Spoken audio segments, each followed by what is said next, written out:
moderated. I think I'm gonna gently have a gentle framework. The first hour is gonna be the guest speaking, and then the second hour will be the community discussion. So maybe we could start with just going down the row of introductions and connections to the community. Okay.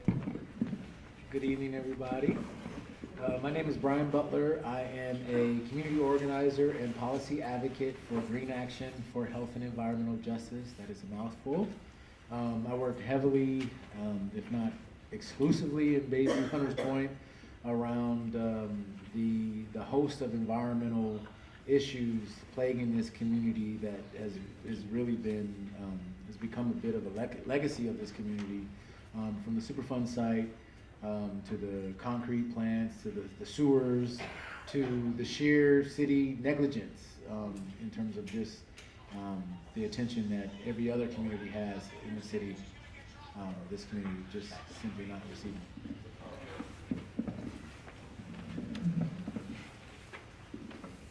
Hello, my name is Dayton Andrews. I'm the human rights organizer with the Coalition on Homelessness. We're a nonprofit advocacy group that represents the poor and indigent people of San Francisco. I work predominantly in the neighborhoods of the Tenderloin and the Mission as a grassroots organizer and advocate.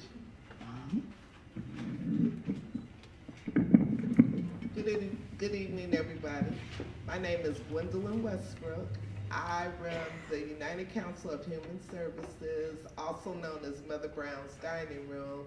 I work directly with homeless people in Bayview, Hunters Point, and throughout the city and county of San Francisco because everybody comes there to eat. We have shelter chairs where people are allowed to sit in them during the nighttime. We run Hope House, which is a housing program for homeless vets and for chronically homeless people with a disability, which we've been doing this for the vets program for 7 years, the chronically homeless program for the last 25 years. And I'm Tony Kelly. Tony Kelly, I'm president of the Potrero Hill Democratic Club. Before that, president of the Potrero Boosters Neighborhood Association, so been a neighbor and ally on environmental justice and housing issues in the southeast part of San Francisco now for about 20 years or so. And just by way of introducing on that, it's the old line about if you're not outraged, you're not paying attention. That if you have to organize in your communities, especially in the southeast, these are the issues that you deal with racism and homelessness and housing and the environment. So as you all know, homelessness is the topic of the mayoral race. It's going to be quite a year. We got District 10 coming up in November. So what we want to get to is services. I hear a lot about citywide, but I'd like to talk about District 10 in particular and what's the problem, and maybe talk a little bit about the history or the characterization of the homelessness here in Bayview. Okay. I think it's going to be, Me. Our situation out here in Bayview is ridiculous.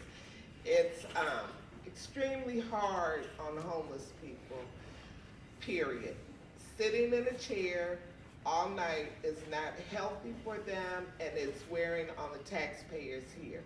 There's a myth going around stating that people in Bayview that are homeless are transient, meaning that they came from someplace else to San Francisco to get services. That's not true. There are over 3,000 people homeless in San Francisco by the city's count, and the majority of the people that we serve are natives to San Francisco and to Bayview Hunters Point, in that they were born here, their parents were here. They've been out of their house for some reason, lost it during the foreclosure rage. Gentrification is happening here. It's all kind of reasons why people are homeless, and not all of them are drug related. And the other problem is the majority of them are from San Francisco. They went to school through the Unified School District just as I did. Something happened along the way where they became homeless. Parents died, lost their job, something happened. It's not all drug related at all. Our population of homelessness is getting so bad that it makes you want to cry to go home at night and knowing you're leaving a group of people on the street. I try and take in as many as we can hold in our building. We have 2 rooms. I've even opened up the dining room to get people out of the elements during this lack of housing episode. My whole thing is beds for the people in Bayview who are homeless. And I'm not talking about a navigation center because some supervisors have finally figured out that that did not work. We need a permanent shelter system where people can lay down and sleep until they can build enough housing for people to get a house. It's not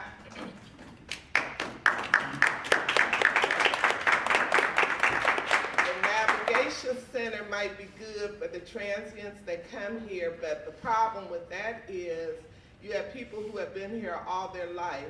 If they aren't picked up by the HOT team, they aren't going to the Navigation Center in any event. It's only for 90 days, then those people are back out on the street. And that's a problem. We need shelter beds. We need a big building in San Francisco, preferably in Bayview, Hunters Point, where we can have beds for people to lay down and sleep. What you don't realize, their legs are swelling. That means they're going to General Hospital. If they're homeless and unemployed, 9 times out of 10, they don't have health insurance. So who's footing the cost? We are residents who do have employment. We're keeping General Hospital moving, but it's not helping anybody. This past year, we've had over 10 people die on the streets behind the elements. That's all I can say. They lose their hope. So yes, they do get on drugs, and sometimes I could understand it if night after night I was living on the concrete. I'd have to go get high to forget my situation too, which isn't a help, but after so many years of the same thing, it's crazy. And I just think that everybody deserves to have some place to lay down, whether it's temporary or not. But we need permanent beds out here. The business people decided, there was a place right next door to us, the business people decided that they didn't want the shelter beds to go there. That was a big mistake because the land here is not a lot of it. That place, the landlord there kept that place open for us to put beds there for 3 years. Is it gone now? It's gone. You know, so we missed the chance, but there are other places that they can put beds out instead of like one place I spotted, they keep telling me it's off the board, don't talk about it. They're gonna do a crime lab there. Now the city and county has a whole lot of places they can put a crime lab. You know, it does not have to be here. The place, since I started this, that was one of my first places that I saw, and I said it's large enough where we could really make a difference in somebody's lives if they would remodel it, invest the money, remodel it, invest the money in the people here, they would be able to move forward. You know, they wouldn't have to worry about where I'm laying down at night. Or is this place gonna be available? Is my 90 days up, so am I gonna have to hit the pavement again? If you come down to Mother Brown's, it's a friendly place. Our staff is very understanding for the people that we serve. We try and move them forward. We aren't trying to keep them in shelter beds. We are trying to find housing for them, but there's no housing here. And the housing that is here, with our veterans program, every few months the landlord is going up on the rent. You know, every year he's already getting top dollar, but they're still trying to milk us for more money, more money. And it's to the point where I told one landlord, I'm not paying that, we'll move. Then they backpedal because we keep our houses are very nice. It's not what you think. The living rooms is nice, they have nice furniture, they have a bed, they have everything as a comfort for home. The Hope House is permanent housing, so people don't move from there. I started with 80, I finally got it up to 120 people now that we serve, but there's 3,000 people still on the street. So that's not even a little bit of a dent in what we need to do as San Franciscans. When they opened the Navigation Center in Betrayal Hill, the people were, oh, we don't want it here. Why can't we make a difference in people's lives? Why can't we be positive to them? Why does it have to be, oh, they're homeless, get away from here? Why does it have to be like that? They're human. They are human beings, and we have to step up for them. You know, it could have been me out there homeless. It could be you out there homeless. We have to step back and think, if this happened to me, what would I do? How would I want to be treated?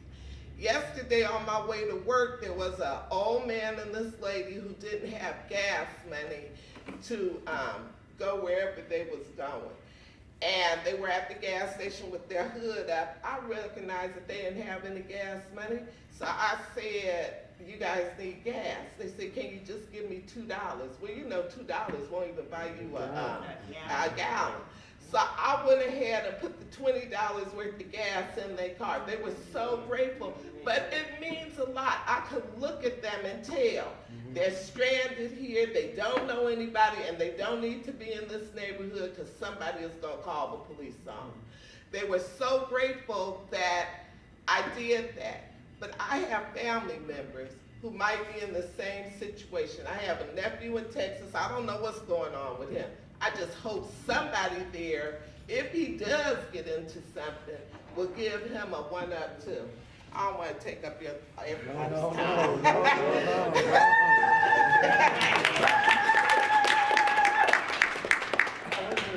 wonder if there's something you want to add. If we're talking about the state of the population. Okay.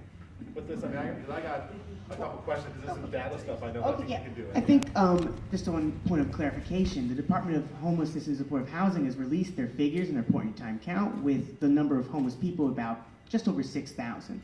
But by Jeff Kaczynski's own let's put it on record, that you actually, in order to fully understand the size of this crisis, you actually have to apply a 2.9 multiplier. You have to multiply that number by 3 to actually understand. So there's actually closer to about almost 20,000 unsheltered people in the city of San Francisco this year.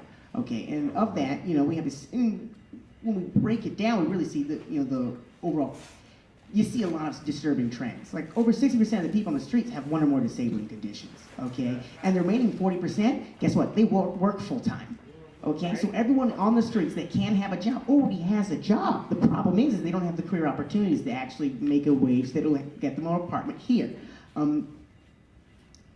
There's also the issue of criminalization that my office works very closely with. One of the services we offer at the Coalition on Homelessness is a legal clinic. Through our advocacy, we have this relationship with the DA that allows us to work with people to get their tickets dismissed. And so the city of San Francisco actually has about 26 different laws that target poor and homeless people. They're called the quality of life laws.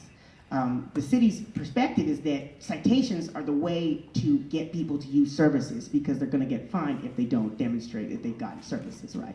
It's totally arbitrary because at the same time tonight, if you were to go to any shelter, any city shelter, there'd be 1,000 people that had a line ahead of you. There'd be 30 pregnant women in that line, in the same line, ahead of you by maybe 1 or 2 extra spots. So this idea that the city really pushes is that, well, we spend all this money, but no one uses it. We create all these services and they just mess it up. They live in these units and they just get drunk and they get kicked out. Like, we do our part. But in reality, that's not the case. The city of San Francisco has a $10 billion budget. Yeah. My family's from Kentucky. That's bigger than the budget of the entire state of Kentucky, okay? Bigger than the entire state of North Carolina, bigger than Delaware, bigger than Rhode Island. So this is probably one of the wealthiest cities in the entire country, in the entire continent of the United States, in the entire continent of North America. Yet we can only devote 2.7% of our budget to 21,000 people in our city. It becomes, it's almost like a sick joke, right? It's like we have all these tools, we have all this innovation, but in reality, it's not an actual issue of what is possible. Because sort of what Gwendolyn talks about is the idea is that there's all these different opportunities to house people that come up, right? And those always something that comes up. They take that building away, they put in that crime lab, they put in that new stadium, they put in that new luxury condo. The issue is not building. The issue is that we're not actually setting aside the housing that's already there. We have high rises with a 90% vacancy rate, okay? We have so many units owned by people that don't even live in this country, okay? Like, that's a serious issue. Isn't it an issue of logistics? This is an issue of politics. Yes. It's an issue of our values. As a city, we believe as a value that we put into practice every single day that housing is a commodity, okay? That this city has a price tag. That being a citizen comes with some type of income requirement. But in reality, and so our organizations, I would hope all 4 organizations on this table believe that housing should be a human right. Yeah. That housing should not be a commodity. Yes. Okay, we have over 70% of all of our housing is market rate housing. Okay, market rate housing. A 1-bedroom averages $2,600 on that market. $2,600. 80% of all employment in the city is in the service sector. And the minimum wage is what, 15 this year? It's 15 this year. So, I know math, okay? I took math in school. Okay, but I can't, it's not adding up. Don't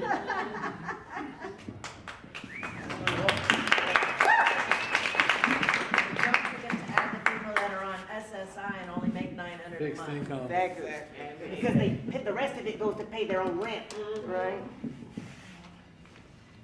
If we're to add in the number of people who are, 1/4 step away from the homelessness, on top of the folks who are already on the street, in cars, stuffed into SROs, crashing on friends' couches, it's way more than 21,000, right?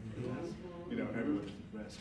I'm gonna, just hearing, my good friends up here first is a bunch of just little data policy points I wanted to sort of spit out, and hopefully it'll, come back in the debate, but then I want to tell a story after that. So I'll try to make it as efficient as possible and then hand it over to Brian.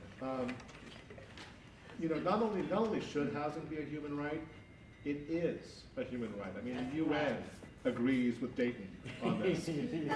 Article 25 of something, somewhere. But it is, in fact, a human right. And so the city, as well as a lot of big cities in America, are violating international law. Wow. So straight up, and as an observer from the UN who was here last month, I don't know who here has read that article, Yes, because it's straight up, your government is ripping you off. It used to be, back 30 years ago, that if you were homeless, you'd be homeless for a matter of days or a week, because there was surplus space in public housing, and you would get assigned a space in public housing. Now, go to any of the large public housing developments in District 10, and there's boarded up units. A lot of them.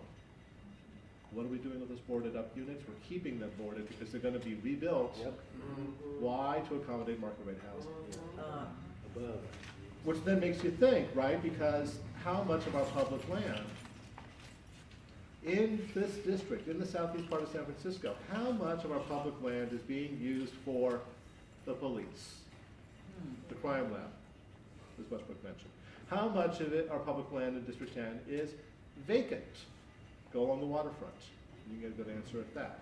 How much of our public land we already own, is being used to sell for market rate housing?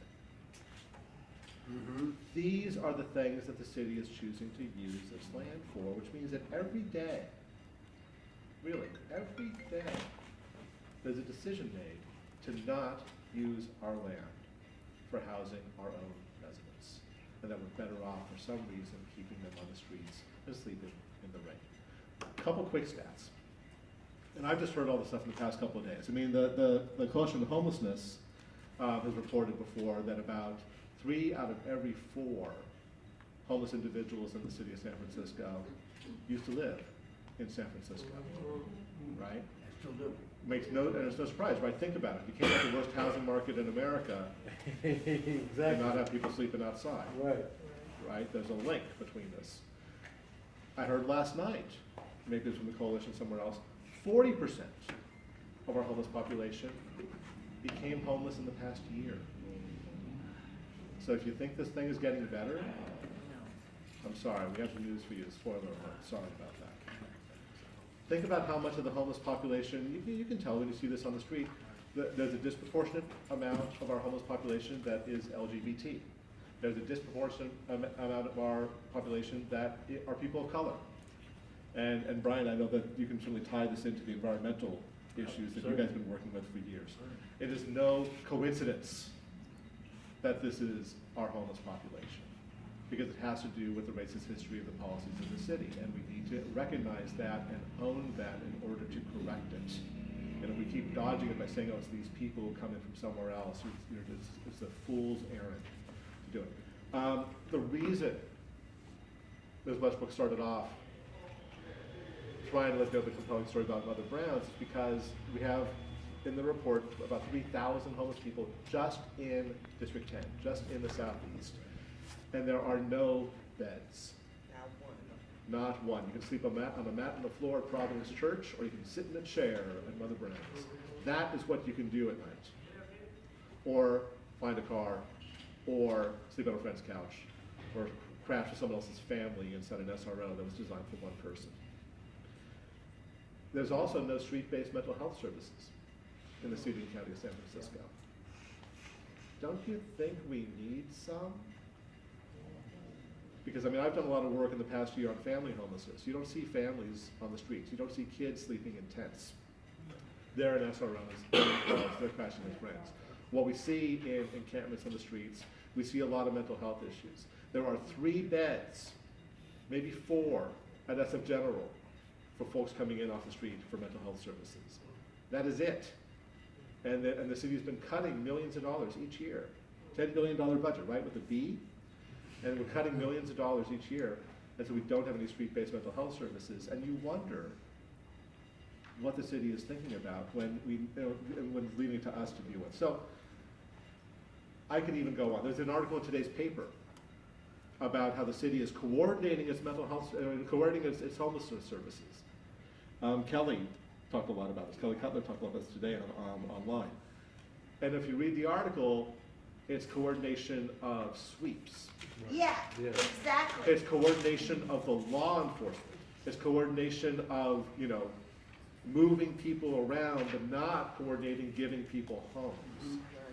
And if coordination of homelessness is simply coordination of these people offend my sight, as opposed to let's actually find homes for our residents, there is something very sick in the values of our city that this is what coordination is. It sort of stops at one point.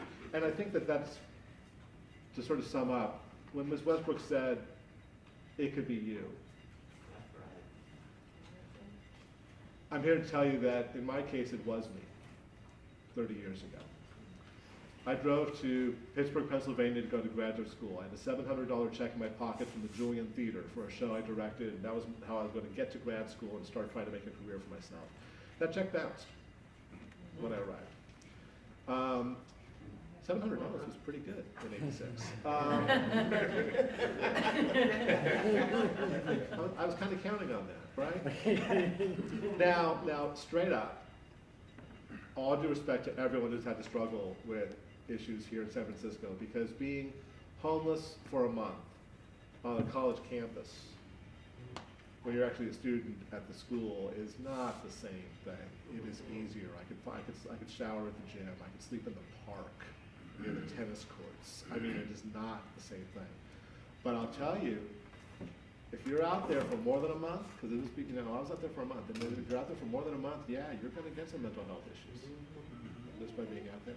And it certainly made me think all over again about my father, who died homeless at the corner of First and Mission Streets on February 1st, 1984, at the Transbay Terminal. This was in the first wave of homelessness, when we started closing up the psychiatric wards and the detox centers under Reagan. And when we were starting to close up on public housing too, we were losing money for public housing, so you couldn't get a place to stay. And the issues are different, but they're also the same from 30 years ago. There are certainly folks in this room, at this table, in this audience, who have much more recent experiences with homelessness. But you never forget it. It never stops affecting you. And that notion that none of us are that far away from having to go through that, it just has to be kept in mind, because when we deal with this at a policy level, there's always these folks who really don't want to think of our neighbors without homes as human. And we need to really examine that, because something is wrong with our values as a city as long as we do that.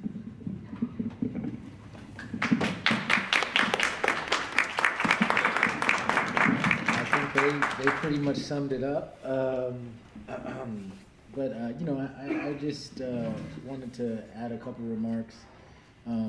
Just kind of summing up, I think kind of what we're kind of getting at. You know, Tony, you were just saying that if you think it's getting better, you know, you're mistaken. Has everybody got eyes? Does everybody have eyes in this room? Does anybody drive around? Like, is anybody seeing what the hell is going on? Like, this is not a hidden an issue. You know, this is real, and it's affecting a certain demographic more than others. You touched on a couple groups. You know, this disingenuousness of, oh, we are trying to tackle this homelessness issue, we're trying to address it, is complete and total bullshit. It's complete and totally counter to what they're actively doing on a daily basis. If you look at every level of it, where you look at how the development's going, how the policies are being written, how the law enforcement is doing their jobs, it's being executed on all the fronts.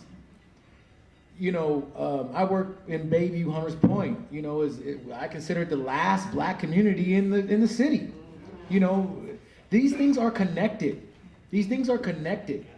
These things aren't independent things that all just so happen to be happening in the same place. What's going on with the city of San Francisco is not for the people who have made San Francisco what San Francisco is. This city used to be a bastion of ideology, of progressive thoughts, of pushing and standing up for those without something, that need a hand. You know, you continue to hear about, oh, you know, think about you being in that position. In the Bay Area, nobody's that, from none of my folks, we're all very aware of the fact that looking at the number of rents, just the cost of living here. And I'm not trying to beat a dead horse, but when we talk about finding more beds and those sorts of solutions, I'm all for that. But we really need to look at what's going on in terms of the cost of housing and how it continues to grow. If we continue to let this cost of housing continue in the direction it's going, we will only need more beds. We will only need more and more beds. The reality is it costs too much to live here. We've allowed that to become the norm. That's what's happened here. That, in my opinion, I think to a large extent, we've allowed the cost of living to outpace what people are actually making. I mean, I know this isn't anything new or novel. I stay in a 500 square foot box, and it costs me $1,700. And I don't make that much money. One check goes to the rent, the other check I gotta maintain for a month. And that's everything.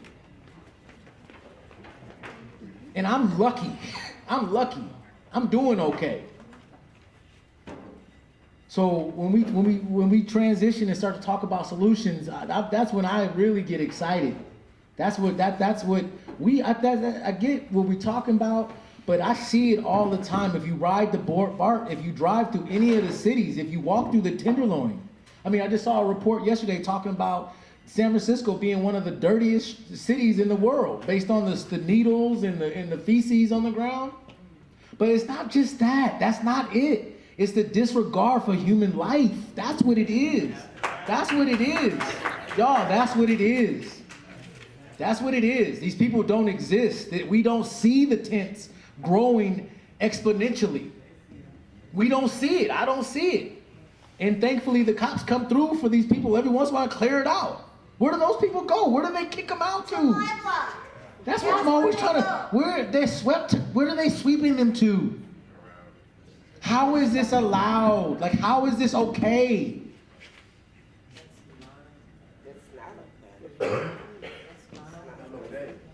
That's what I'm trying to figure out. In the state of California, in Northern California, where we're supposed to be the leader of progressiveness and liberal ideology, you pull back the curtain and you see it's not that at all. You know, you have a mayor who suddenly dies and a black woman takes over for him. A sister takes over for him. And they can't get a venture capitalist in that spot fast enough. You can't. That's why the whole London Breed thing actually took some momentum, because it's like, yeah, we.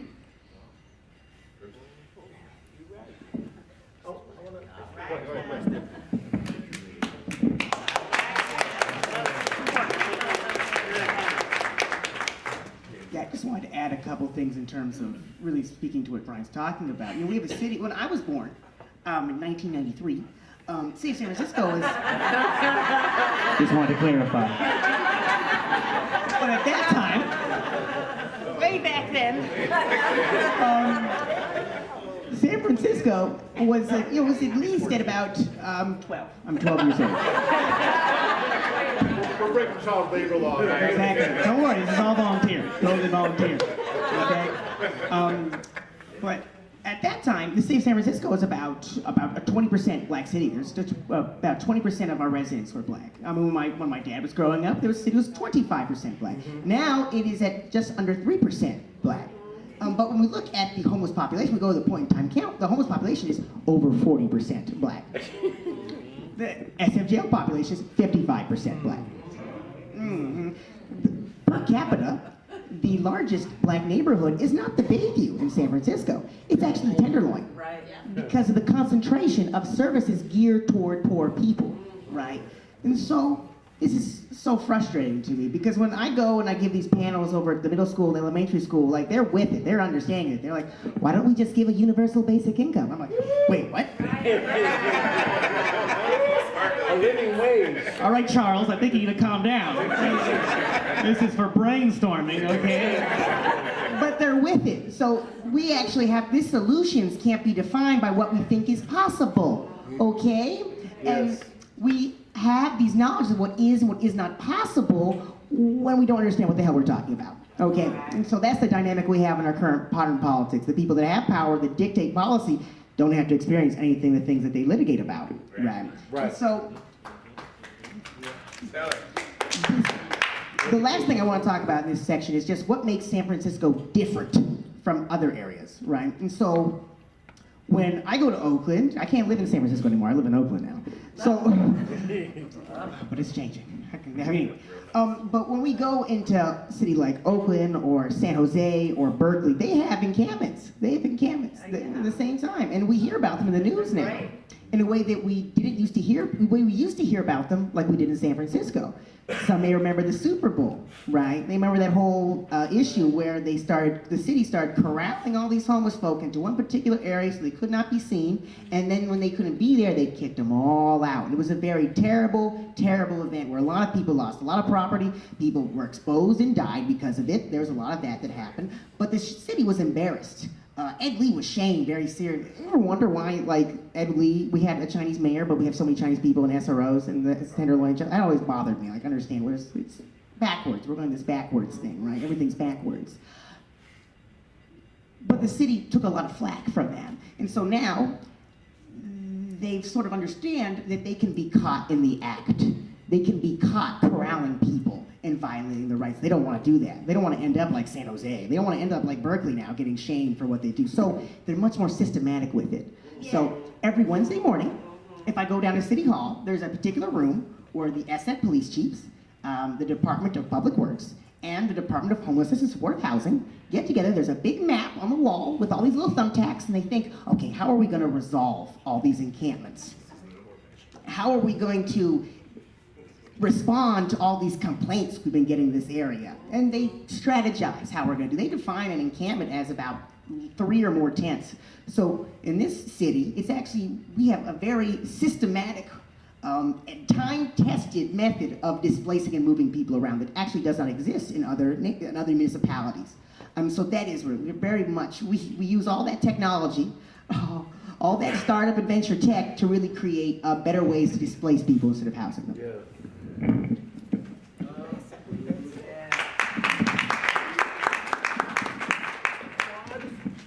I don't know if we need this, actually.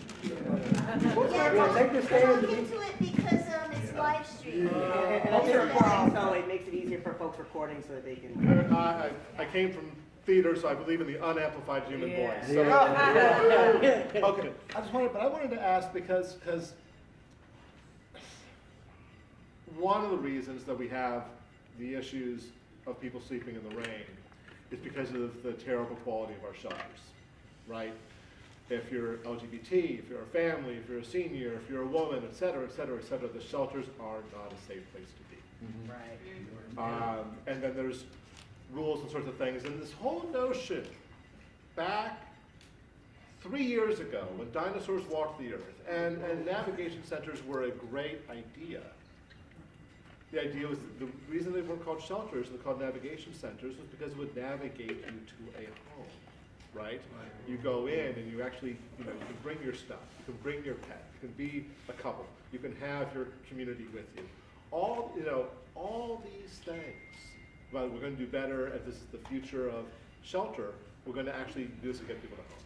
That promise lasted maybe 4 months, 5 months, something like Something that. like that. Yeah. Till the money ran out. 4 months, 5 months, and now it's a respite, and then you're back on the street, right? Which, correctly, some folks on the board are now saying, well, that's worse. than Yeah. what we It's had. more expensive. And I guess I wanted to ask the folks working on the front lines, on the one hand, it does point to a possible way of improving our shelters, right? So I mean, because if all of our shelters were at that level, at least we'd be something. But of course, we need so much more. We need more shelters. But also this promise of actually navigating to homes falls apart so fast that you almost wonder if they intended it to begin with. I mean, I just wonder with your on the front lines. I mean, was this ever really like a promise that had any weight to it at all, or was it just another one of these dangling something, pulling it back right away? I'm gonna be perfectly honest.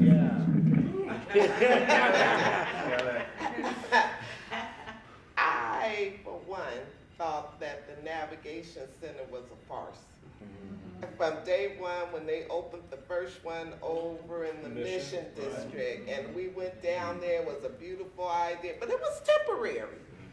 They were building something else there, but they were letting the city use this land for this navigation center. And my whole thing is, if you're bringing people in, promising them housing, but there's a shortage on housing already, what are you promising them? And then after 90 days, they don't have housing, they're out the navigation center, what's the point? Stop trying to put a Band-Aid on a gunshot wound. Yeah. And that's all that was. When they did, and I was caught up for a minute because they opened up the one in Potrero Hill, and I went to the meetings and talked to the people and told them that this was an opportunity for us to change the navigation center and make sure people actually got housing. It can't happen in San Francisco because they don't have housing. They have housing, but it's not for the poor. Right. So what can we do as a community in Bayview to change it? We don't have a navigation center out here. We don't have shelter beds out here. All we have is the mats that Providence provides to as many people who will go up there, and our chairs, which is full every single night. What can we do as a community to change it so people are actually off the streets in permanent housing? How can we stop landlords who are investors in our city, and I'm saying our city because I was born and raised here. I have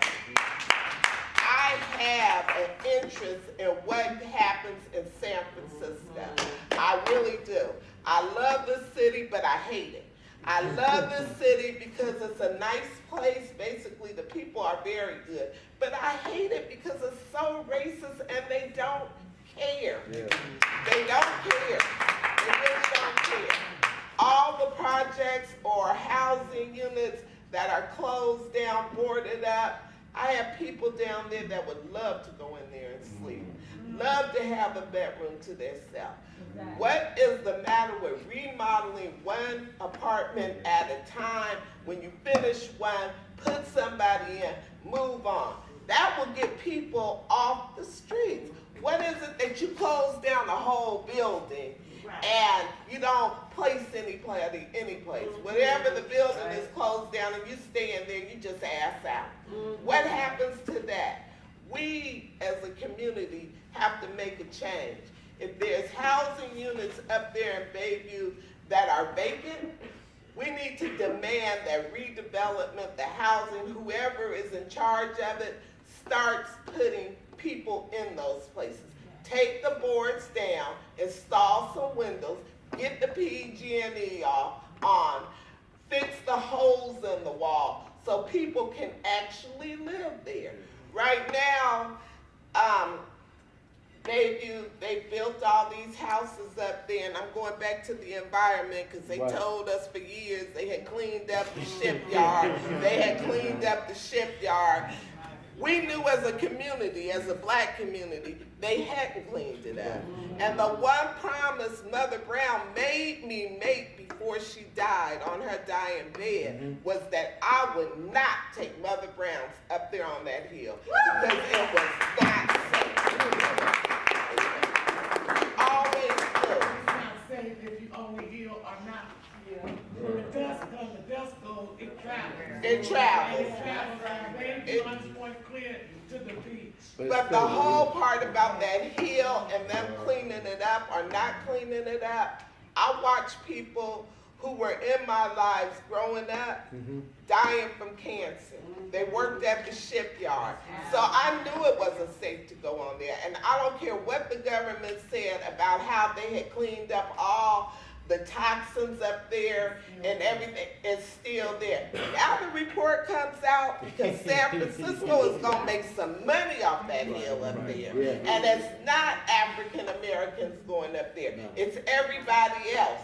So we'll see in the long run what happens, but it's not safe up there. I don't care how beautiful those houses are on that rock, they're toxic. They are toxic. Buildings in the back that haven't been torn down yet. Exactly. 60 buildings from Falun all the way to Evans that haven't been torn down, is way in the back. That they tear haven't those torn buildings down. down. Who's gonna protect the community from the dust and dirt? Nobody. It's already 99% asthma rate in the Bayview Hunts Point. And always has. Children and senior citizens. Exactly. So who do we contact when somebody gets sick, when they tear those buildings down? How- That's what I wanna know. How do we as citizens and as community people change the way our community is being run and by who? How do we as a group of people come together, unify, and say, this is what we want and this is how we want? What do we do to stop this? Because it is environmental racism. That's all it is. Now they're willing to go back up there and clean it up because we aren't the ones living up there anymore. You know, so now the report came out that it was never cleaned up. Duh, we knew that. We've been knowing that. But I don't want to go up there. You know, I want us to have some place on the flatlands or Silver Terrace that way where it's safe. And it's not safe up on that hill for us. So all these people moving into San Francisco, moving to Bayview with all the beautiful views, the nice weather, They moving out there. they're gonna be sick. And I hate to predict that, but the land is toxic. So what can you? But they're telling the people that moved in that it's not there, it's in the back.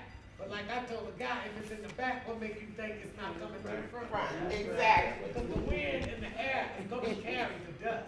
That's right. So we do have to come up with some type of solution for homelessness, the environmental racism that's going on in this city. say it? Gentrification. Gentrification, the whole thing. I can't afford to live here, and I have a good salary, but I still can't afford to live here. And I hate to say this, I'm kind of glad they put me out there in the East Bay. The weather's nice. You know, think about it. Come on back. Don't say that. Hey, let's be real about it. Don't you forget that the Air Force base is over there. They got the Navy Yard over there, and my father worked there. And The Congress Alameda Air Force base. Right, That's right. That was the first one they closed down, right, right, Everybody to Hunters Point Shipyard. exactly. My father worked there 38 years before he retired. And his body was presented to the coroner as an asbestos case. Wow, He started out as a laborer, retired as a rigger and a welder. wow. Now, he worked on so many electrical jobs out there until they sent him to electrical school. Wow. Labor.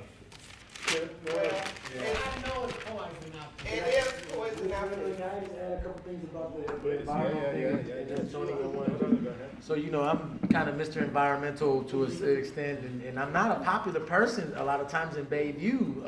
And that's, you know, what I always say is, you know, I'm trying to protect Bayview from pollution and gentrification, and somehow I haven't made a lot of friends by saying that. You know, and it really is a testament to how well the developers have divided this community and have thrown money around and paid people off or hired them. You know, people don't sell out no more; they get a job. You know what I'm saying? But I just wanted to just say a couple things about the thing. As you said, Ms. Gwendolyn, you know, folks have been screaming at the top of their lungs about the contamination, and folks knew about it just because of their health. Their health told them about it. You know, this community, literally to this day, today, February 21st, 2018, a child born in Bayview lives 14 years less than a child born in Russian Hill. And that's something y'all already probably done heard. What the other research that's come out is that if you do actually live on the hill, not necessarily in the flats, but near it on the hill, is the equivalent of having an X-ray once every month. You don't have to get an X-ray, but if you live there, it's like getting an X-ray once every month. That's what it's like, and it's been difficult trying to convey and communicate that information to the community without the Navy, without the EPA, without even California state officials, without City Hall talking about we're misinforming the public. No, you aren't. But then the story comes out, and it ain't the city, it ain't the state, it's whistleblowers from the company. It's people coming where the city is now forced to admit to it. The Navy's forced to admit to it. That's the reason why this is all come out. They've been forced to. And it's funny to watch everybody start to scramble to posture to try to figure out how they're not guilty. The supervisor, oh, we're so glad this information came. We've been beating down your door about supporting this information for months, for years. Where have you been? Where has City Hall been? Folks know what's going on. But the value of the lives of the folks up on that hill don't amount to too much. You know, and that's true. You know, as a community organizer, you know, I'm going and talking about we're going to clean it up. And people's just like, oh yeah, I bet they are going to clean it up now because the complexion of the people that are about to live up here don't look like me. Right. So I actually believe it this time because they've been talking about cleaning up that shipyard for decades, Right. for a long time. Because again, the children of the children of the children still live here. And it's capturing their stories that is so important right now. Because they only own it up to what we can prove. What I want to know is who's in charge of the shipyard? Who's running it? Who is the top dog? I think Tony has something to say. Yeah, I'll take this about more. I mean, in answer to your question, the Navy's still in charge of it. Yeah. But what's funny and what's part of the struggle has been for environmental justice folks out here is that the Navy and the developer and the city, it's been in all of their interest to try to get that land out of the Navy's hands. Who's spending the money on the cleanup? So the Navy's spending the money on the cleanup. Okay. They would rather stop spending the money on the cleanup, right? We have a really good Navy as a Navy. We don't have a really good Navy that's good at cleanup, right? And they've had this problem elsewhere, Treasure Island and everywhere else, right? So it's in the Navy's interest to try to wrap it up quickly. They'll cut corners because they want to save the money. Well, they just gave Treasure Island a hell of a grant. They can tap all of that job. So to finish this point, no doubt. So it's in the city's, it's in the Navy's interest to try to wrap up the cleanup whether it's done or not. It's in the developer's interest to wrap up the cleanup whether it's done or not because they want to build on it. And then if people get sick in 20 years, I'll be gone, you'll be gone, and the EIR is certified, so liability, they can just do this. Yes. The city, it's in their interest because of course they want the tax base on the money. Now, and related to that, just a small note on, I believe, Dayton said a minute ago that the last black neighborhood is the Tenderloin more than Bayview. But I think we also heard a little earlier that in some real ways, the last black neighborhood in the city is jail. Yeah. Right now, it's 850 Bryant, 55% population or whatever. There you go. So it's no, and I bring it up in this context because it's no coincidence that there's this pressure of taking this land and getting it for market rate housing. At the same time, we have this population in the jails, right? Mm-hmm. And the brutal math on gentrification, and this goes back to the numbers Brian mentioned about a child living 14 years less if they're born out here. That number is supposed to go down. Why? Because of gentrification. Yeah. And this is the brutal logic of gentrification. I'm not saying this is fair. I'm saying that if you just look at the numbers on it, right? That difference should be going down right now. Why? Because paler, more affluent, quote unquote healthier people are moving in and families of color are being moved out. Yeah. So when these folks move in, my friends who run All Good Pizza over on Gerald say they got folks across the street where 3 families have died of the same cancer. 3 generations of the same family have died of the same cancer, and it's not a common cancer. So there's these things. So there's cancer clusters, the plasma, and all these things happening in the neighborhood. And the presumption is, there's a million possible reasons for that, right? It could be stress, domestic violence, overcrowding, unemployment, bad food, bad health care, all sorts of stuff, bad choices. Poverty. Right? And so, this will get better. So if you get gentrification, even if it's just people replacing other people, that disparity will go down. I don't know this for sure. And so I know this is being streamed, and that's cool. I'm cool with this. All I know is that I know that there's stuff at the Department of Public Health that suggests, and we could use some research to find this out for sure, but there's numbers that the city has about newer populations, right? And data about bad health outcomes. And that number, that 14-year number, isn't going down. The newcomers coming in are also having some bad health outcomes. And all of a sudden, that starts making you think that maybe it's not going to Foodsco's or Trader Joe's. That maybe it's not skipping that visit to the clinic. That maybe it's not choices that are affecting this. That maybe it is the environment. And this goes right to the racism of the city's policies for the last 40 years and what we wanted to do about that. So just been thinking up those issues. You've been raising your hand for a while. I was going to say one of the challenges in terms of the shipyard project and with the cleanup process has also been the laxing of the environmental laws that have happened since the Bush era. A lot of people haven't even discussed that, and that being the big basis of why the Navy didn't have to do as extreme or as thorough cleanup method as they had. So basically what happened when Bush loosened the EPA laws that basically allowed the shipyard to say, now we only have to do this much of cleanup that meets this measure. And that's why there was a lot of fight and pushback back in the early 2000s when the Bayview Pact was still in force, where people were saying, no, just because this law has changed on the federal level, we still need to have this cleaned at our local standards. And there was all this fighting back and forth about that. And that's where a lot of this whole cleanup process has gotten lost. And it's not just local officials, it's also the federal laws for environmental that have changed, that has made this the way it is right now. Thank you. Okay, I want to say one thing. We are getting off subject. We are Talking about homelessness. Yeah, I want to go back to homeless. The environment is jacked up. But we need to talk about the homeless situation here in Bayview and what we can do as a community to get some of these people, if not all of them, off the streets. We need suggestions to help us. What we need to do is have the city give you some of that property that they own. But they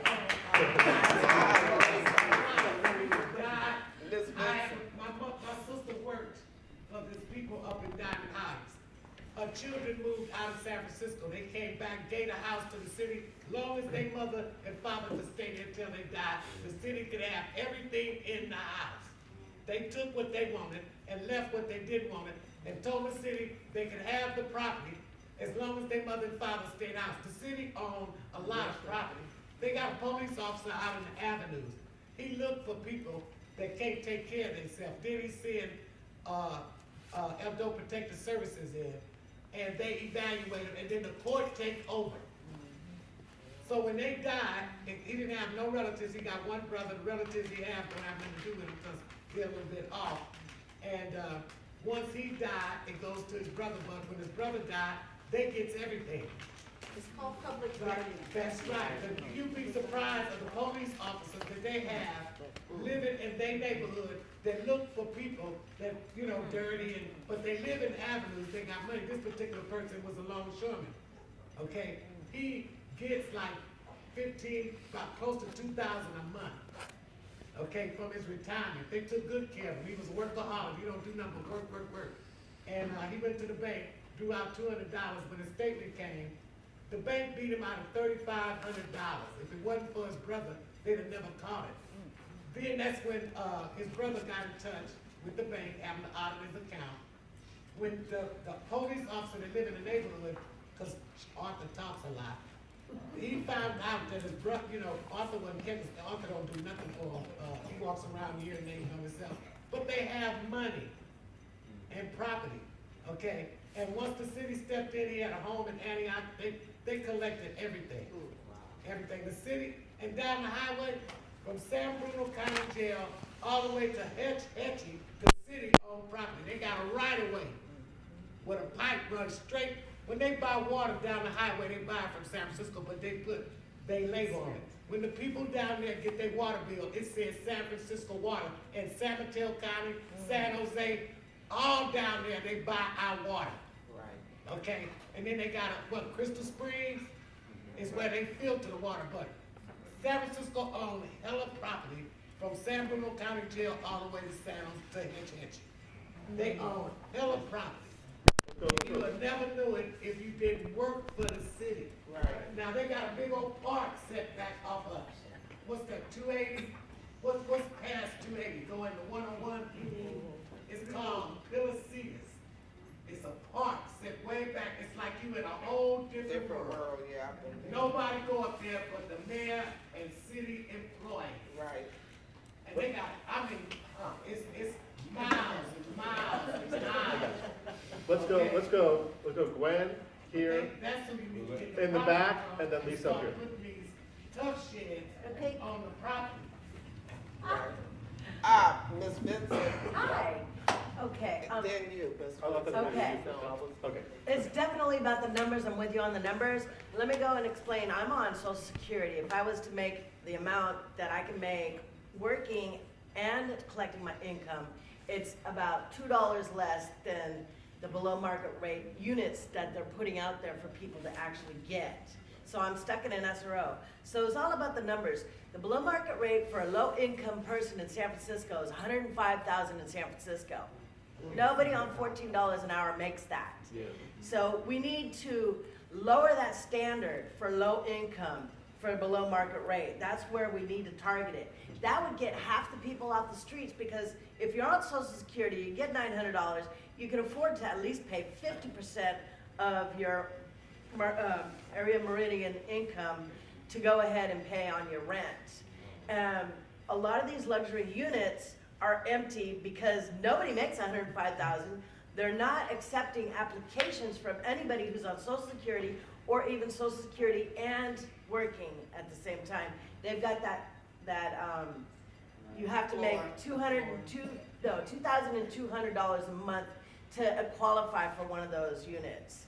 So half of the people that are homeless stem from people that are on Social Security or $14 an hour. Right. Yeah. So we need to lower that standard But with you the can work cities. when you're on social security. Ms. Vincent, I agree with you. Right. Just from my own personal experience, the quick fix, I don't know whether Ms. Westbrook knows it or not, but my house is the house where people come that don't have houses. I don't charge them any money. They're to save their money, they're to take care of their personal items so that they can get an apartment. When I was working, San Mateo had what they call a shared home program. And I used to send people in that area to that group to get housing. It is valuable because there are seniors who need to just have somebody in the home. Right. So we, from my house, for the last 2 years, I've had 3 homeless people in my house. If we had a program that could kind of weed out what may not be a desirable setup, that's a workable situation. That is I have yeah. a Victoria, all of these big rooms, I mean, not these little tiny rooms that you guys are getting with these apartments, but my rooms are quite sizable. If we could find people, it's a voluntary program, who's willing to share their homes with homeless people. Now, my house right now probably have 4 homeless people in it right now, because when they leave the shelters, they come to my house to hang out. Now, you gotta be willing, because if somebody's hanging out in your house all day watching TV, PG&E bill is gonna be up. But anyway, as Christians, that's our responsibility. And if we could start that program, I've been thinking about how we could manage, and when I called San Mateo, that's not happening there anymore, I don't know why. That program is not happening. But we need to put that together. That's an immediate fix. And that's a good one too. That's a good idea. It's good if you can find people that wanna work, that's not home all day. Right. Right. You see what I'm saying? Yeah. Where it's not really a burden on the homeowner. Right. Right. But I just want to collaborate back to what Ms. Westbrook was saying as far as the homeless people, because if you can start all the way down by the dog patch and work your way all the way back up to 3rd and Williams, you can imagine how many homeless people you're seeing out there right now at this minute. But we can also thank her because she never turned anybody away. You know, because I'm an employee at Mother Brown. So you gotta say this.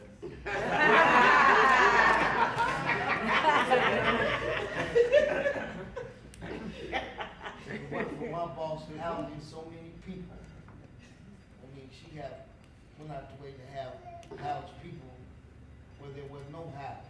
I mean, house me. You know, and it's just that we carry on so much as far as the homeless population at Mother Brown, because they not only come from Bayview, they come They from coming all over. the Mission, the Tenderloin, they All come over. straight to Mother Brown. Because they know Mother Brown gonna take care of them. You know, and that's just how Ms. Westbrook operate in the community. She don't turn down no homeless people. She You always. don't have to just be homeless to come down there. You just, cause a lot of people are working Just come to people, eat. but at the end of the month, everybody runs out of money. So you're always welcome there to come and eat. But Ms. Vincent's program is an excellent solution to help get people going. And I think that what we really need to do is start soliciting people who are seniors and might need somebody to come into that house and help them. Do a background check on them for that person. Don't put no thieves, no abusers, or any of that in people's house. And we start helping each other. That'll work. I think that will really work. And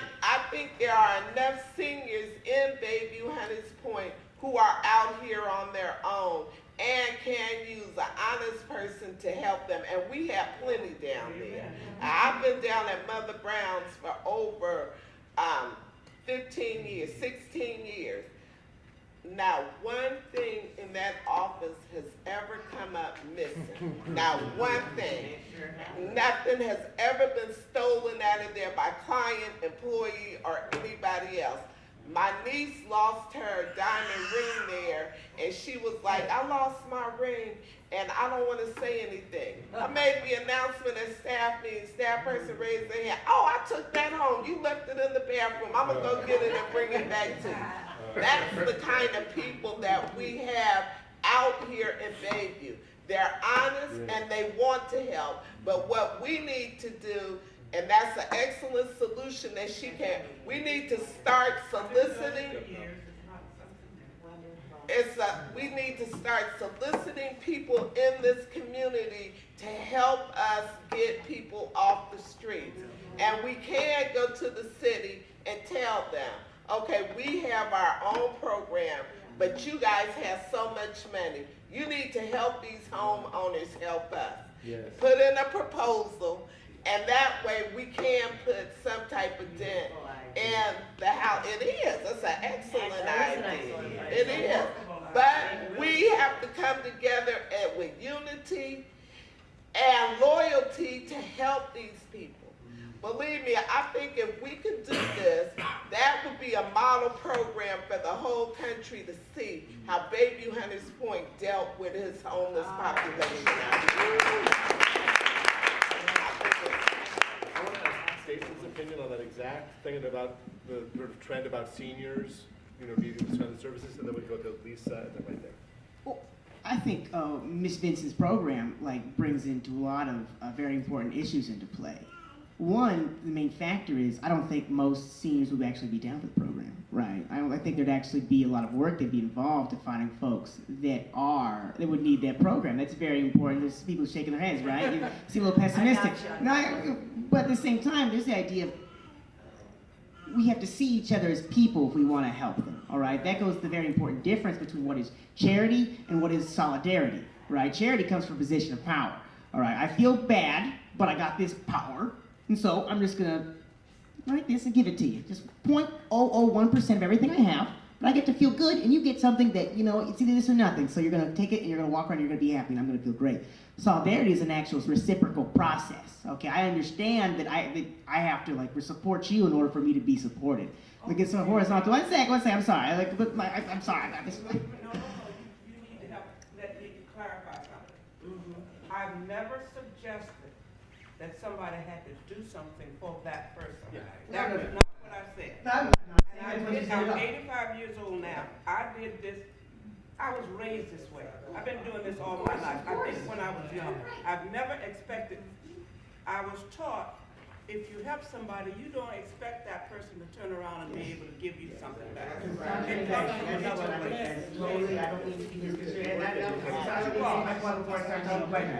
Okay. So the issue is that under our current system, we're really told that we have to take up problems on societal problems as individuals. When in reality, we have to really work together as communities to create these solutions. These are the results of campaigns. Okay, it's inspiring when we see these great stories of helping one another, but at the same time, we have to build these identities so that we're not just the only ones doing this good work. Okay, I get to work with advocates all the time that compliment each other on how great of advocates they are. And the fact of the matter is we're working with people in crisis. Okay, yes, you're right, it's a privilege, but we're actually supposed to work harder for people. Okay, but my main point is that we have to build larger solutions around our identities as members of the same community, as members of the same species. So we have to actually do that, and because we're not able to do that now, we don't see each other. We turn away. I work with young kids, and their parents will have them doing the volunteer work, and they'll be like, "Isn't this great? Isn't it so awesome that St. John's let these people sleep on their pews? It's so awesome. They could go home and not get nothing. So it's so great that it's until you have to sleep on the pew, right?" And so we're actually talking about campaigns, right? I would love to think that we can do all these. There's no cheat code to getting folks into housing. There's no great new market rate solution that's going to get everyone to housing. There's not something you can buy that's going to fix the housing crisis. There's not some class you can take that's going to make you some superhero that's going to help you house everybody. In reality, this isn't a chess match, this is a checkers game. All right, like we have to get all our pieces on the other side of the board and actually oppose this apathy. We have to oppose these people. We have to oppose these people. We have to. This is an actual manufactured issue. It's manufactured over several generations. Most of those people are still alive. They have names and addresses. Okay, they have to eat and sleep. They require things that we can take from them. Okay, so that's really the mindset that we have to think. Like this is an actual. This isn't for a lot of people. This is battle. Okay, every day, things are actively being taken from each other. And so we have to support one another, not because we're in the position to, not because it's a positive thing, but because we see each other as the same. Well, let me say one thing. Please add on. I love the idea. I do too. And I think that as a solution to helping people and showing that this community supports everybody, we need to start this program. We need to get this program going. We need to, and what I'm saying, my staff, there's a lot of people here. We will start looking at finding seniors who actually need help. We can do the screening ourselves. The case managers from Mother Brown can check on the senior and the clients that we place in these homes to make sure nothing funny is going on. Man, We also need volunteers to help us get to this, but we came here, and Maria is the one who put this whole program together for us, to find solutions to the homeless problem in Bayview. We could sit around and gripe about City Hall and Jeff and what they're not gonna do, or we can actively get involved and change, help our clients find housing, a room, if it's shared or not. Give them a hands up. Let them have a place where they can go shower, start looking for employment, going back to school, whatever it takes. Seniors do need help, and we know that. So it was a time when I was coming up, and I'm 60, that my grandmother started that. She would let anybody she could come stay with her. She would always help, and she was out here on Palouse Street. So she had the mindset that if I don't help these people, who's gonna do it? So what I'm asking, volunteer as a case manager. Volunteer, once we get this program going, we're gonna need people to go volunteer and make sure the senior, first of all, is okay. And the client is doing what they need to do. And it has to be a weekly come to Jesus meeting with the senior and the client in that home. So we can actually track how well it's going, or if we need to get a fool out of that senior's house and put them someplace else. It's no problem with that. They'll tell you, I love my staff to death. Don't cross the line on some things, else I can't deal with you. You know, and they'll tell you, the clients will tell you, I love them to death. I make my staff respect them. But if they start acting crazy, I'm the first one to say, act crazy with them. You know, because there's two ways you have to respect, and a lot of it isn't mental health. A lot of it is they have been beat up and turned around. But there's people down there who want to come out of those chairs. And I think this is a solution that this community can endorse and move forward with it. So I'm asking you all to please volunteer. We're going to start looking for houses. I need you to call us down at the agency. Our receptionist is here. She'll start taking the phone calls and write down the addresses where we can may be able to get a client in a house. And I think this should be done without going to the city, without doing this. We need to do it ourselves, and we need to do it here in Bayview. let's do May I this. suggest, put your program together and then have someone take it to each one of the churches Okay, and read it out.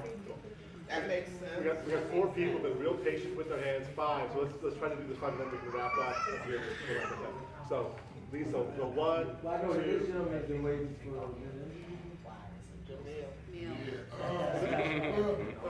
okay, so Jamil, Lisa, 3, 4, 5. Well, I'm not gonna be too long, but I think transparency is real key. Because you can be on welfare for so long and a counselor won't tell you that they find housing for you. Yeah. You know, Yeah. when you take that $400 or 3 something, you know, that's stopping you from being housed. A lot of people don't even know that. So that's one thing right there. I think another elephant in the room is drug treatment, and I feel like that's been abandoned by the city all the way together. You know, and the gentleman that just spoke, and there's a couple of people in this room, he was a part of a group called Positive Directions. Now, with them, like the type of group building that they have, people need that. They actually have psychological things that when somebody's slipping off, they know how to talk to somebody to get them back on track. They have real training, and even though the program is not exactly running like it was, they still are connected to each other through that group. That's how powerful that is. Yeah. But I think the drug treatment program has become, people on drugs have become a food source. And then I tell you, because like, if you want to get off drugs and you live in Bayview, where do you go? It was one woman that had her house opened up and her program was going kind of cool. I sat up in there and I seen a number of clients that come to Mother Brown's. They were in there and they needed that medicine. Just somebody talking to them. They needed that option to where one day if they want to get off drugs, they got somewhere to go. But if you don't have that, then, you know. So I think That is important. Right. And what I'm thinking too is that before we place somebody with a senior, they have to be clean. That's right. You know, they have to be clean and they have to be willing to put in the work themselves on themselves to get off the drugs before they can get into housing. The program that she has will benefit so many people in this community, and really, tomorrow we're gonna start writing up our plan. And like you said, go to the churches, we'll bring together the pastors at the different churches, bring them in, tell them what we're trying to do for our community. And I think it'll work. I do too. I really do. But the main thing, and we still have connections with Positive Directions, require these people to go to a drug treatment program where they can be clean before they're placed in anybody's house. And then it's on them.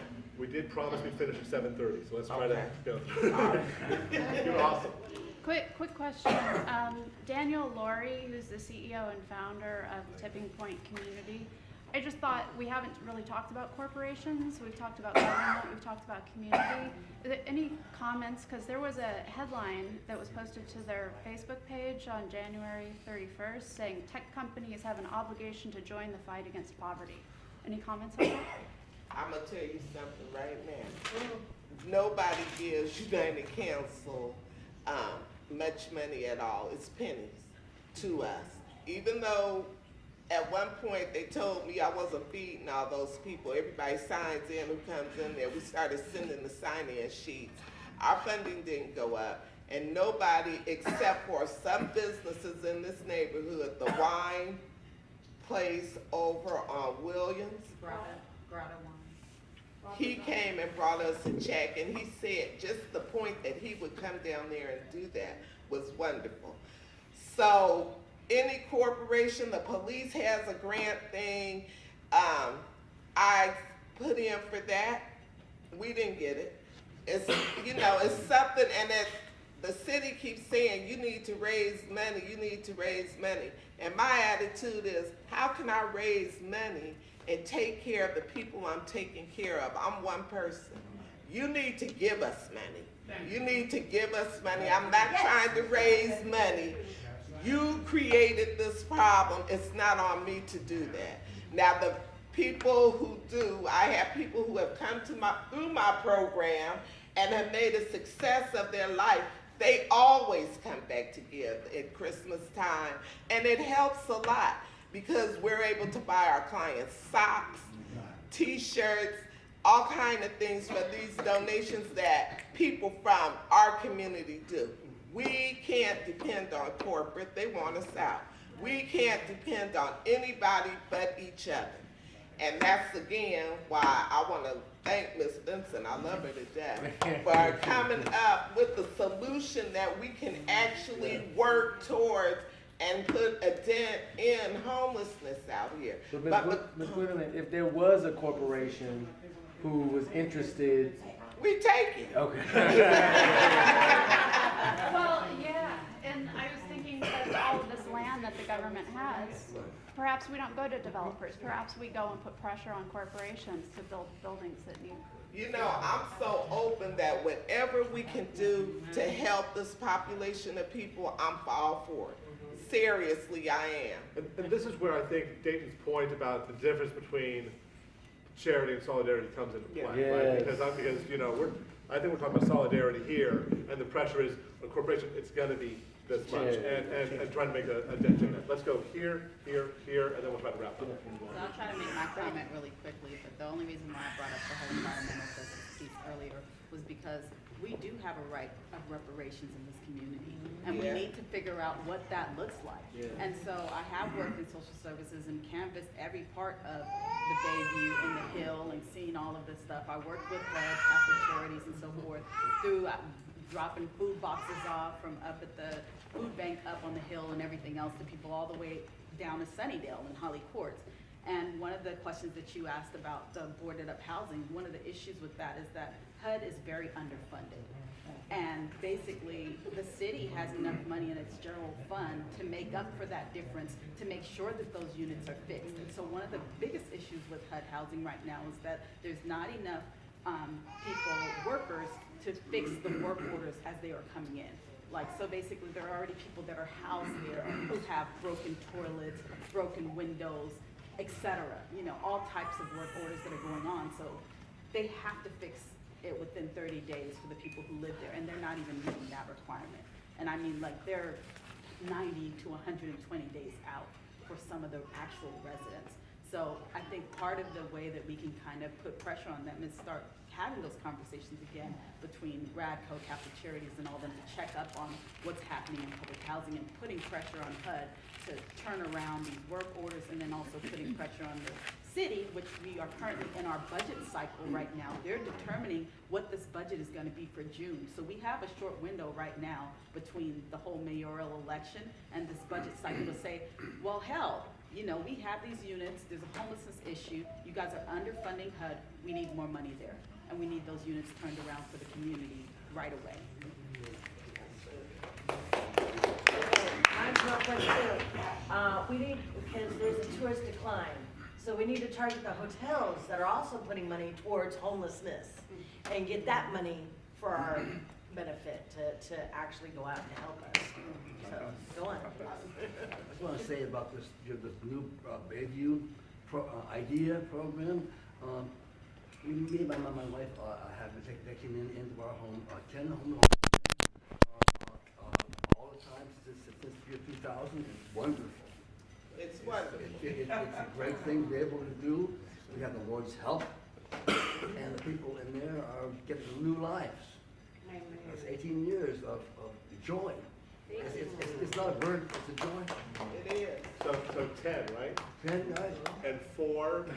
Oh, I can't remember people. Okay, so let's just say 40 over the course of a year. That leaves 3,000. How many hundred? Right?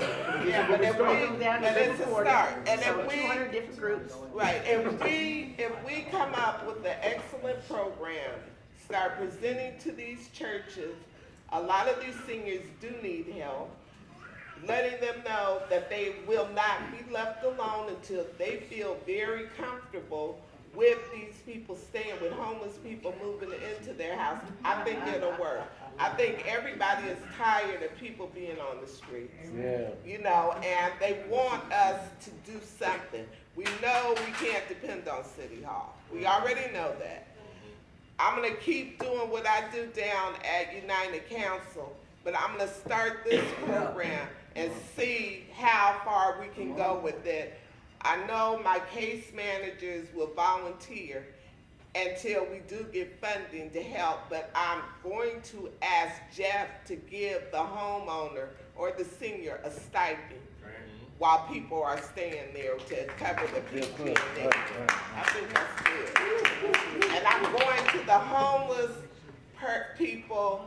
If you have a relationship with your District 10 supervisor, you need to call her and talk to her and get them on board with this program. I think that way it will work. Within the next year, we'll have a new supervisor who's really a lot more into helping the homeless community.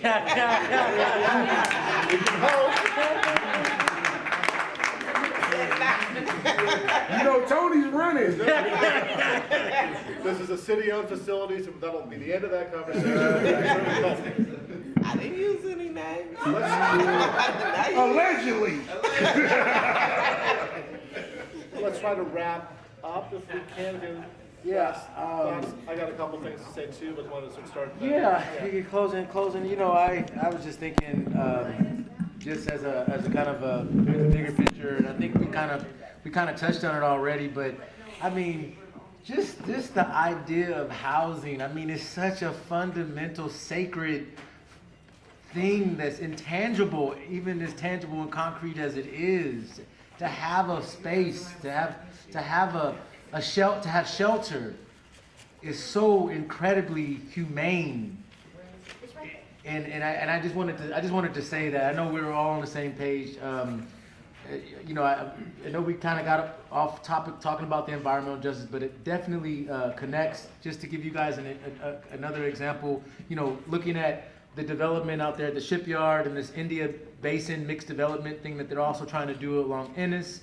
Participating in those meetings, we literally had them in these meetings. These really well-to-do folks, really important folks.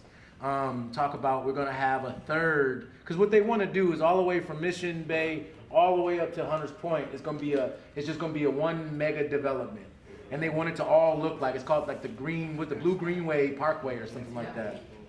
And so I was at the Indian Basin meeting, and they said we're going to have a 33% of everything that we build have affordable housing.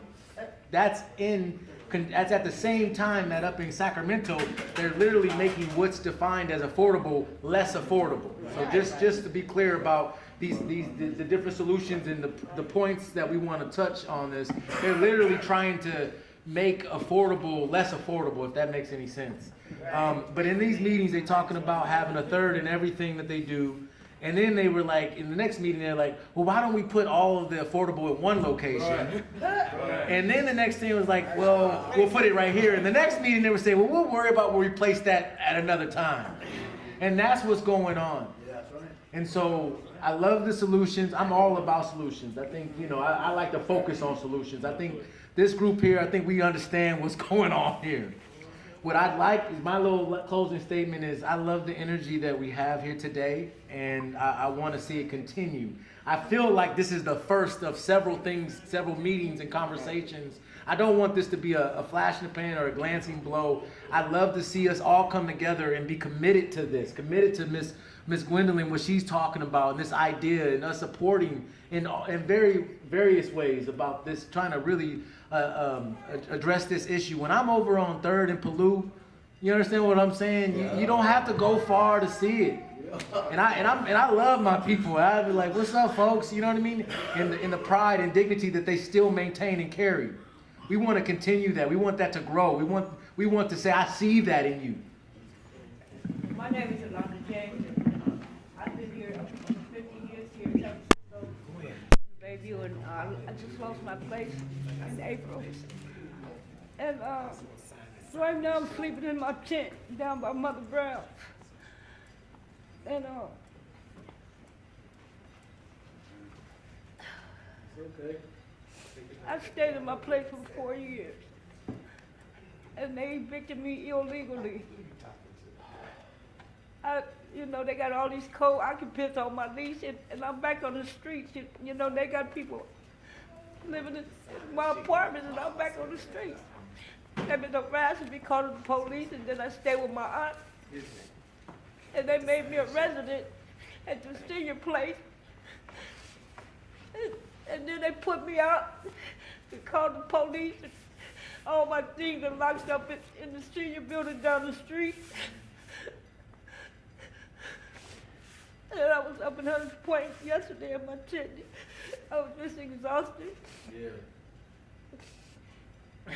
You need to, And, I know it's difficult out there. and but my Section 8, my housing is still current, and I need answers. you need to Because I'm back on the streets. Don't cut me off, man, please.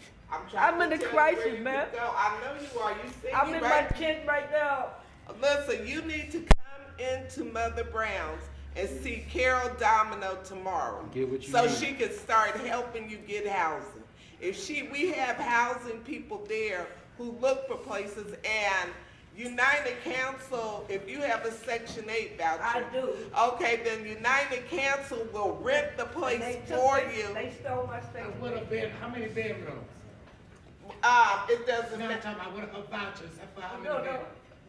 I got like 4 co-occupants illegally that was on my lease, and I didn't even know it. Okay, but how And I'm much? back outside in the tent, But and she that's might have not a right. Section 8 where when you move out, you can't take it with you. That's wrong. Okay, but still, That's wrong. I understand that, but and everything going on. you need to still come And I'm see gonna Carol. Come down there. You need Come to down there. come. You need to go Yeah, see. come on through. I'm listening, man. You need to go.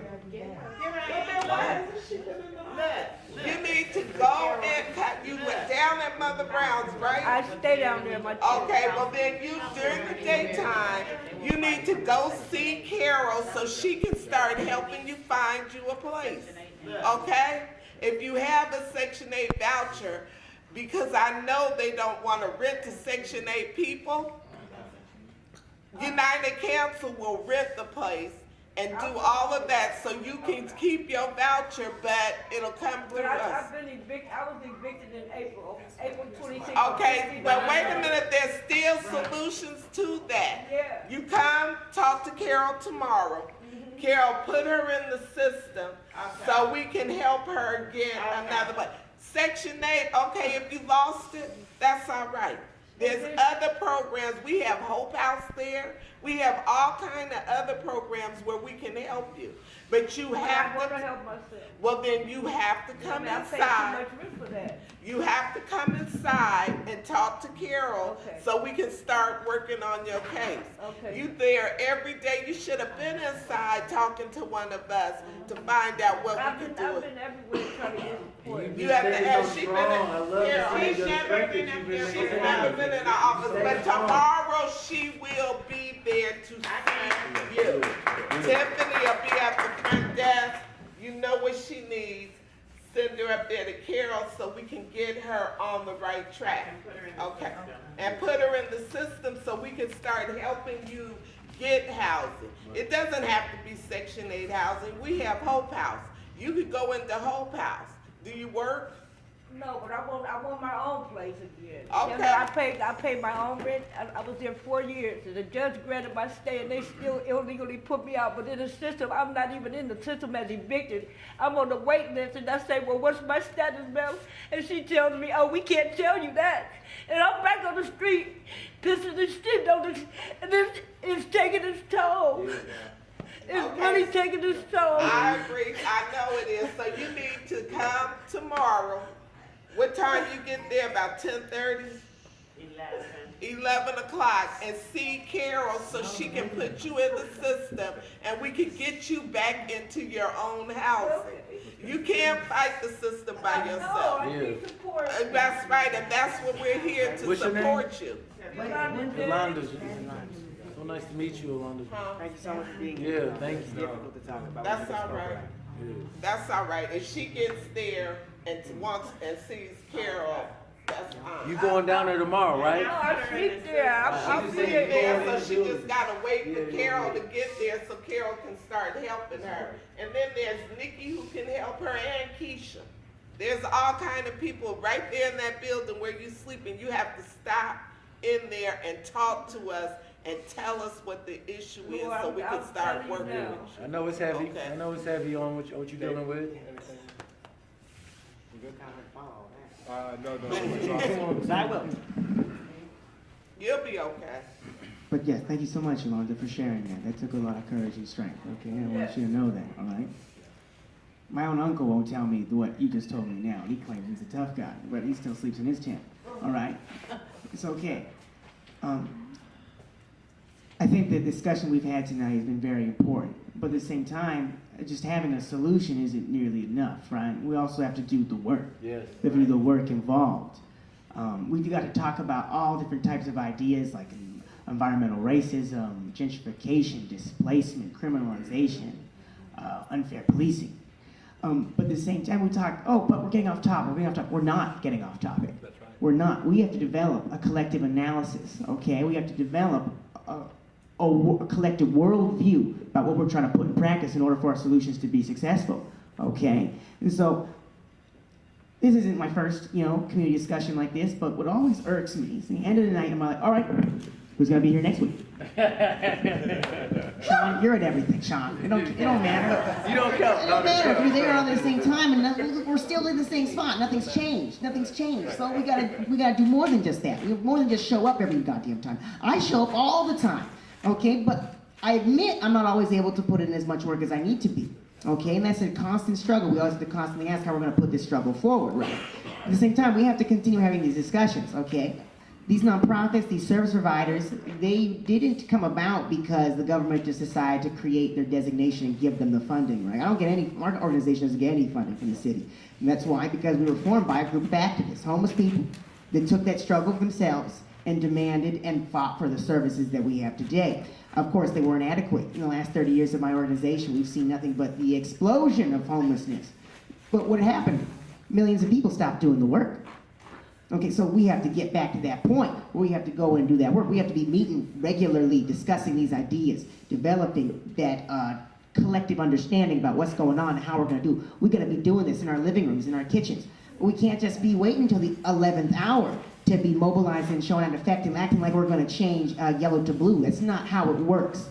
It is a daily, constant struggle that we have to put forward each day. We have to ask ourselves, how am I pushing the struggle forward?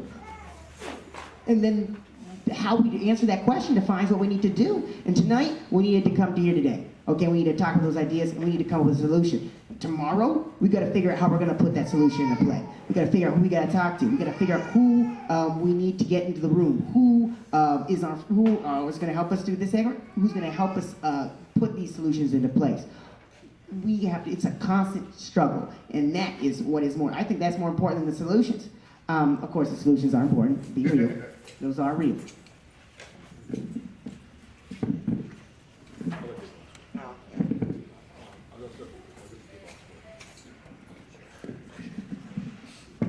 I want Ms. Gwen to have the last word, so I'm just going to say quickly. There's actually a couple things that happened tonight that I don't see at community meetings about Ms. Vincent's idea, about trying to get something specific for Yolanda. You were great on a couple things. You were talking about the legal aid angle, and then on the two. So I hope you communicated that. That's why I saw you doing. Awesome. So there's actually seeing a little bit of direct action happening at a panel discussion like this is actually pretty rare. So that's great. I want to just, on the way out the door, I want to make sure everyone's signed in on this sheet, so Maria has that. But also, there's a brochure up here for anyone, especially if you're housed. There's a brochure up here called The Good Neighbor Guide to Encampment Sweeps, done by our friends at the Democratic Socialists of America. It's really great, because we're in a situation where even in San Francisco, please don't call the cops about encampment issues, and please don't call 311, because what do? They call the cops. We got to be smarter than that, because then we're sending the people who are in fact the least trained and the most armed to these kinds of situations, and it doesn't end well. And we just need to be smart about what we do and dealing with our neighbors sleeping outside. And so there's a couple things here that are having better solutions, but just as an immediate sort of first step, because you know, look, it's legit. If the city is abdicating on this and making us neighbors deal with things on our own with our neighbors, we need to be smart about how we do it. And so I just want to really urge everyone to pick this up on the way out. And Ms. Westbrook, you have the last word.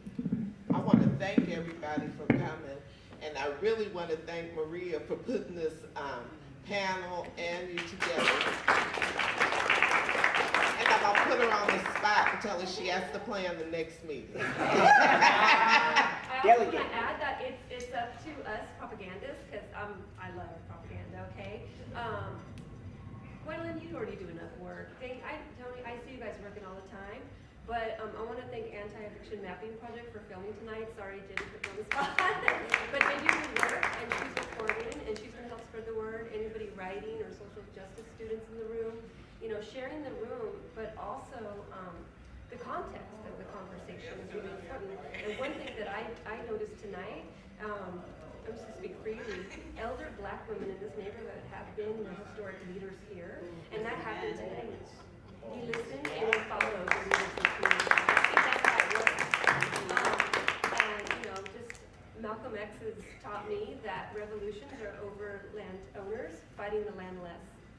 And this is about to be a revolution. Is this a revolution? I mean, I think so. Yeah. I think we're gonna follow through. We're gonna show the city and county of San Francisco, okay, you have ignored us in this neighborhood long enough. We're taking it in our own hands. We're coming up with solutions, and it's gonna work.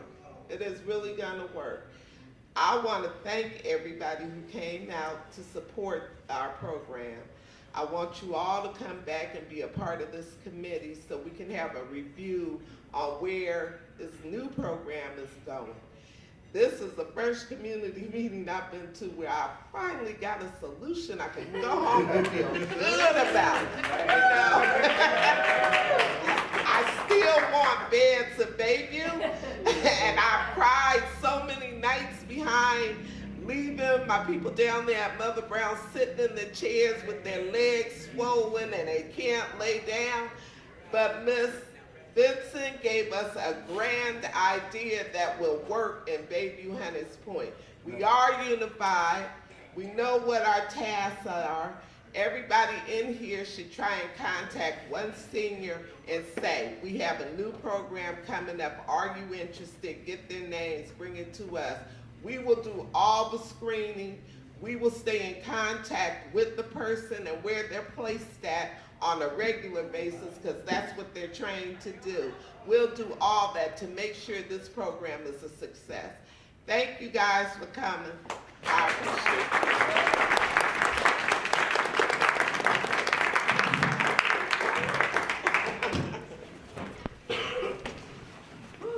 Oh, and Maria let us know when the next meeting is. oh yeah. If you signed up, you'll find out.